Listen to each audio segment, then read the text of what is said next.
I'm Nathan at the European People's Party, and on behalf of the EPP, welcome to another episode of EPP Family Talks. We've been speaking over these past few weeks with leaders throughout our political family about the ideas and projects they've been working on during the coronavirus crisis. Today, it is our great pleasure to welcome Mr. Miltiadis Varvitsiotis, Greece's alternate Minister for Foreign Affairs. So we've tried to connect with him in the last few minutes and have had some trouble. Let me just see if we can find him. If we can find him here now. As I mentioned to any of you who were joining us a few minutes ago, we've had a wonderful series over these past several weeks. Just this week, we spoke with EPP Vice President Frank Proust. We spoke yesterday with Croatian Foreign and European Affairs Minister Mr. Girlic Radman. Tomorrow, Friday afternoon, the 15th of May, in the afternoon at 3 on Facebook, we are planning to speak with EPP Vice President and European Commissioner for Innovation, Research, Culture, Education and Youth, Maria Gabriel. So looking forward today to speaking with Minister Varvitsiotis. We thought we saw him a second ago, but now we can't find him. In the meantime, welcome Olena, welcome Kevin, Hamid, Alvaro. Welcome to all of our viewers. Just hang with us for a minute while we try to connect.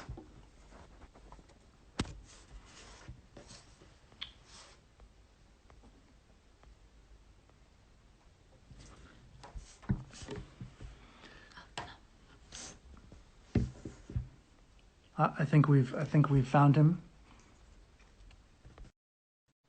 I think we should be waiting for the connection now. Can you listen to me? Yes, we are here. Hello, Okay. Minister. Okay. Hello. Good morning. Hi. Good morning. Sorry for that. I mean, we are not very, used to Instagram live interviews here, but it's going to be my first. Well, that's wonderful. You're not the first EPP leader for whom this is the first time using Instagram. So I think in so many different ways, unexpected ways, this coronavirus crisis has given everybody new opportunities to learn. So it's always amazing to me. I'm not very good at this stuff either. It's always amazing to me when it works. So welcome. We're so glad to have you with us today, Minister.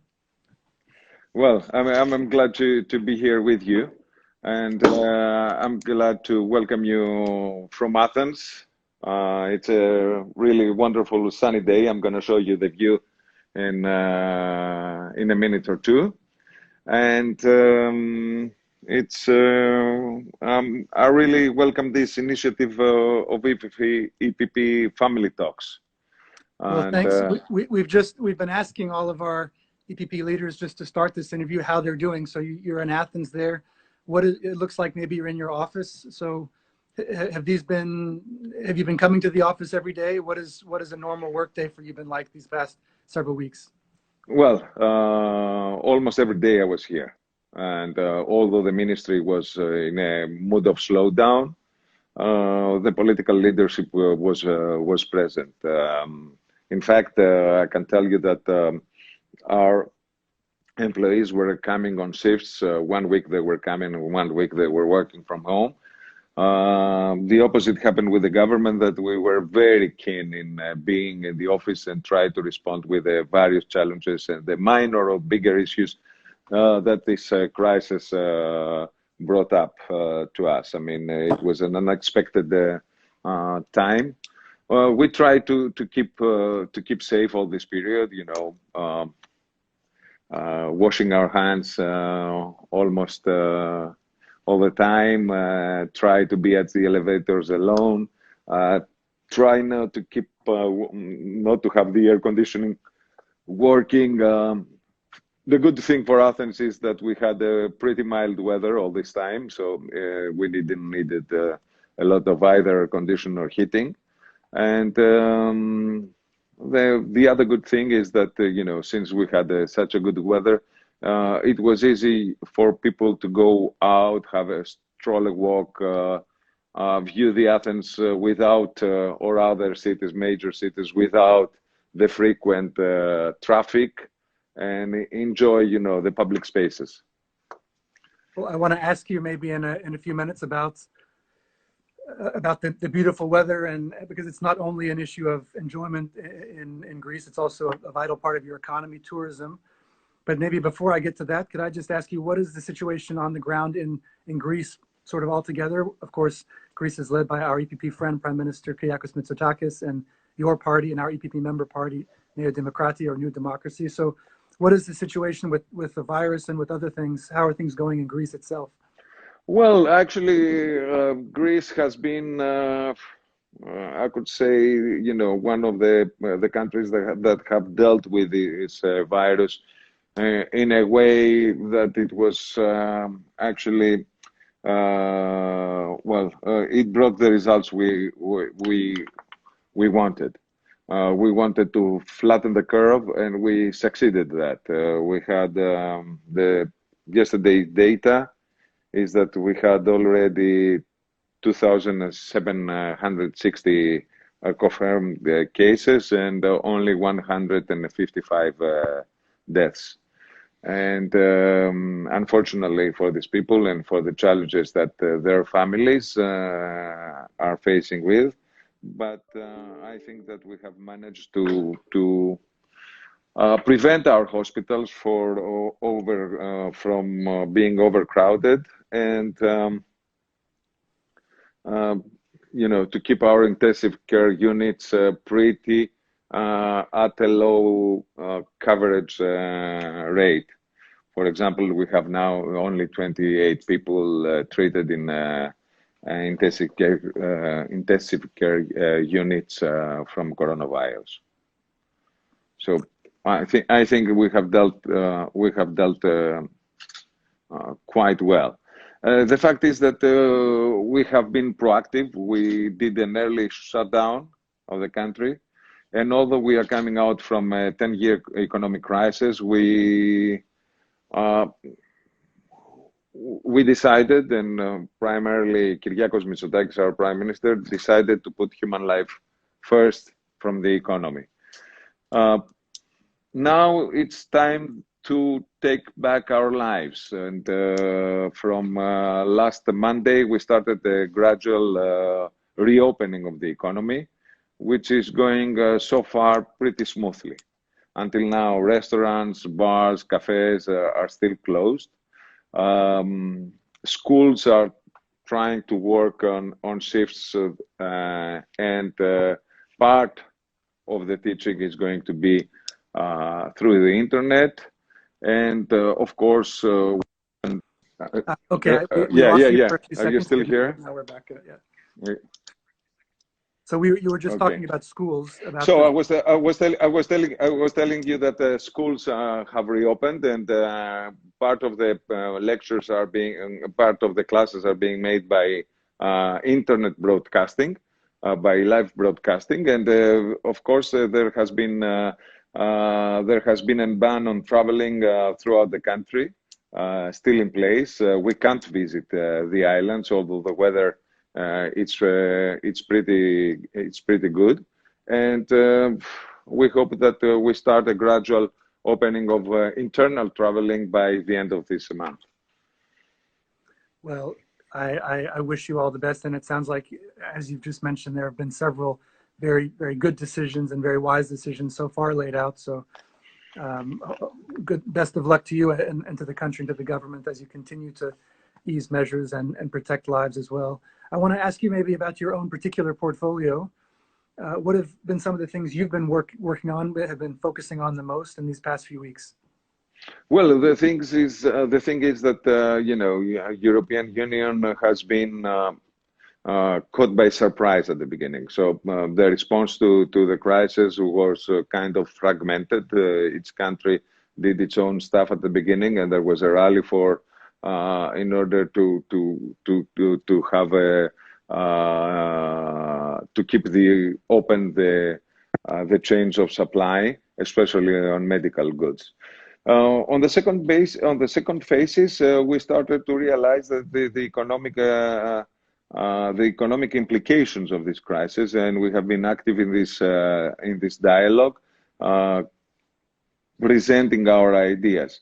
And now we are in the phase 3, where concrete measures should be taken at the European level in order to deal with the various aspects for the crisis. One of the major issues that we are discussing is how we are going to reopen our flights, and how we are going to lift the bans on traveling, and how we are going to facilitate all these difficulties that we have seen in the past few months.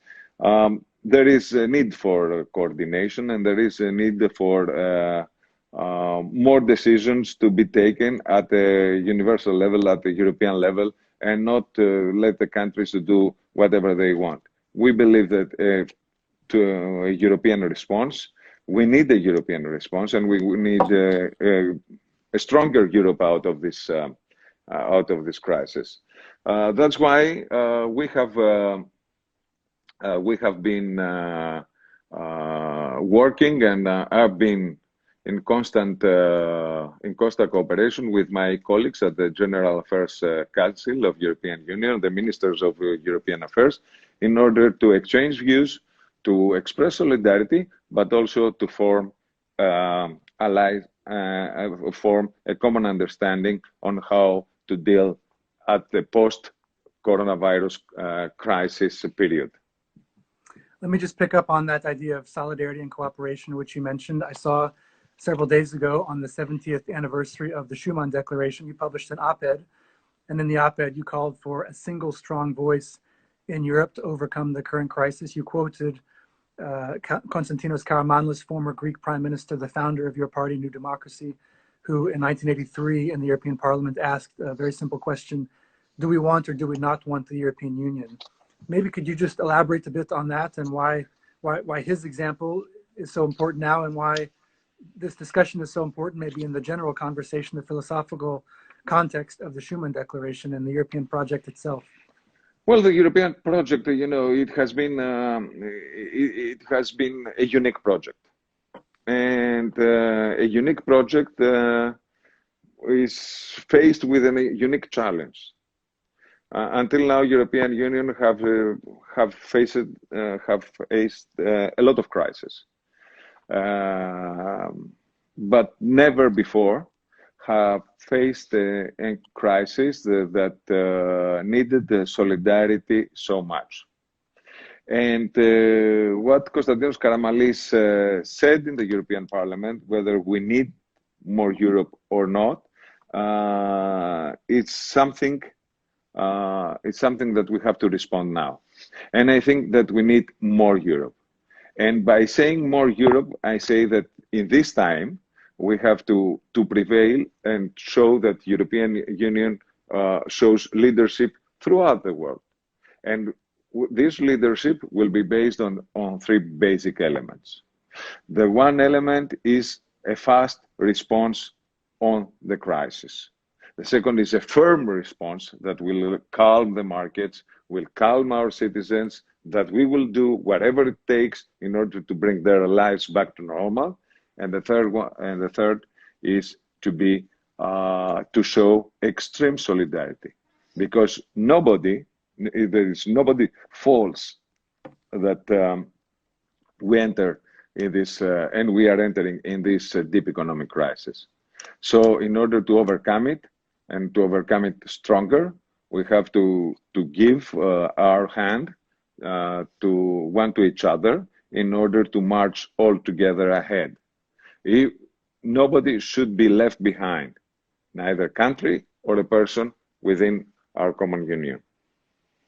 So you mentioned fast response, firm response, and extreme solidarity. You mentioned the General Affairs Council. I know you've been active in our own EPP formation of General Affairs Ministers. Maybe my next question is, how do you see the EPP family showing leadership in overcoming this pandemic? And then maybe more broadly in the framework of the three principles you've just laid out, what would you say are the sort of concretely, one or two maybe concrete next steps that the EU should be taking? Well, the history of EPP shows that it's a party that it's the backbone of the European ideas. Actually, our party incorporates in all the European ideas safeguards its ideas, and by the title of our party, which is dedicated to people, is focusing on people. So it needs from our party this leadership to be shown. We are the biggest group in the European Parliament. We are having the leadership of the European institutions at this moment, and we need to show this leadership, and we need to show our solidarity. And that's why I'm urging also my colleagues. I'm urging my colleagues to express that, because if we are left behind on national considerations, and we put national consideration before our European venture, then what we are going to do is we are going to fuel the isolationists, the populists, and the people who don't believe in our common future. So your EPP, being the driving force of Europe, should march on and should move forward fast, and should show that we have the ideas and we have the determination to respect these ideas and to move them forward. Thank you so much, Minister. If I could, I'd like to ask you a couple of maybe less serious questions, more personal, more informal. Well, may I add one thing? Yes, of course. Yeah, may I add one thing? Because it's very important to understand we are talking about solidarity. I'm talking from Greece, from the sunny Athens, about Europe, and a lot of people think that okay, Greeks have managed to deal with this coronavirus crisis, and why they are asking so much solidarity. In the meantime that we were dealing with that crisis, in the meantime we had to deal with a crisis in our borders on a with refugees, and the instrumentalization of innocent people on behalf of Turkey, and we live under constant threat of our national sovereignty from Turkey, either in the Aegean Sea or in the airspace. So we are facing multiple challenges at the same time. But in the same time, we believe that nobody can tackle a serious situation alone. And we believe that we need stronger Europe to respond and to show the leadership. That's why I wanted to add that, because to have the whole picture, it's much easier for whoever follows us to understand what are the multiple challenges. Well, thank you again. I know that this also, like the other issues you mentioned, are things which the EPP family are really concerned about, and as well as solidarity shown to you and to Neo Demokratia and the Greek government. So we thank you for that perspective. I wanted to ask, you mentioned Konstantinos Karamanlis, of course, a historical figure and a great leader from your country and your party. Is there a historical figure, whether him or somebody else, you found particularly inspirational during these past few weeks of crisis? Well, I can tell you that one of the most inspiring things I saw during the crisis was this Andreas Bocelli concert from the Duomo, from Milan's Duomo, that united with his voice and with his personal march the hearts of Europeans. But in the same time, I would say that leaders coming from the past that have faced serious challenges, and a couple of days ago we have celebrated the end of the Second World War. One of the leaders of that era, Winston Churchill, showed courage in dealing, in promising a hard way to the Britons, but giving leadership to the rest of the world. I think that we need this kind of leadership now, to say the truth, to explain to the citizen what are the challenges, to say that we are going to march a long way, which will have some suffering, but at the end, if we are ready to take this suffering early, we are going very soon to recover. And that's why Kyriakos Mitsotakis, who has been presenting the challenges of this pandemic to the Greek citizens from the early beginning, in person, and in a human way, and asks from Greeks to uh, stay home, to stop working, to stay in a period of distance, to pass this period of distance, actually gained a lot of support from the Greek citizens and a lot of obedience from the Greek citizens. That although we say that sometimes, the Greeks are not very keen to be binded by rules, they observed the harsh measures with great respect. Maybe one more question for you, if we have just a little bit of time left, and that is, you mentioned Andrea Bocelli and music. Is there a film or a book you've recently watched or read which you could recommend to people? We've asked lots of our leaders this. It's been interesting to get some of their responses. Well, I can tell you that I had the time, like a lot of us, to watch a lot of movies and to watch a lot of series this past few months. I could say that one of the most interesting books that I've read in this period that was dedicated to our Brexit challenge was a book by Jonathan Coe, Middle England. And it shows exactly how these challenges of this new era, they are not very well perceived by people who feel fear about this challenge. And I want to say that if we let fear be our main response to what we have to face, then we are not going to succeed. But if we have dedication to the goal and we understand that the challenges ahead of us may bring us to a better place, then we can succeed. I wanted to mention as well that our Secretary General, Tony Lopez Asturias, is also a big fan of Winston Churchill. So some common ground there between you and him. And I also wanted to, before we finish this interview, again, greet and thank all of our viewers, in particular, all of our Greek viewers. And I wanted to maybe ask you, if you could, which you mentioned just at the beginning, could you just show us, for all of us who are not privileged enough to be in such a beautiful place, it's a warm, sunny place, could you just show us maybe the warm sunshine outside the window? Well, let me do that. Let me do that. I will show you the view from my window, which is, I don't know whether you see, this is the Acropolis. 30 degrees, or what's the temperature? Almost. You see a little bit foggy at the background. It's foggy because of the heat. And here you get to see the Acropolis in one corner, Syntagma Square, and the Greek Parliament building. So I think that we have a good view. Well, that's thank you so much for that. I was there. I think the last time I was there was 1 year ago for a big campaign event that we had with the then it wasn't then Prime Minister yet. It was before the election, but it's always a pleasure to be there in Athens, and hopefully at some point in the not too distant future we can welcome you in person to another meeting in Brussels. We wish. Well, it was a campaign meeting of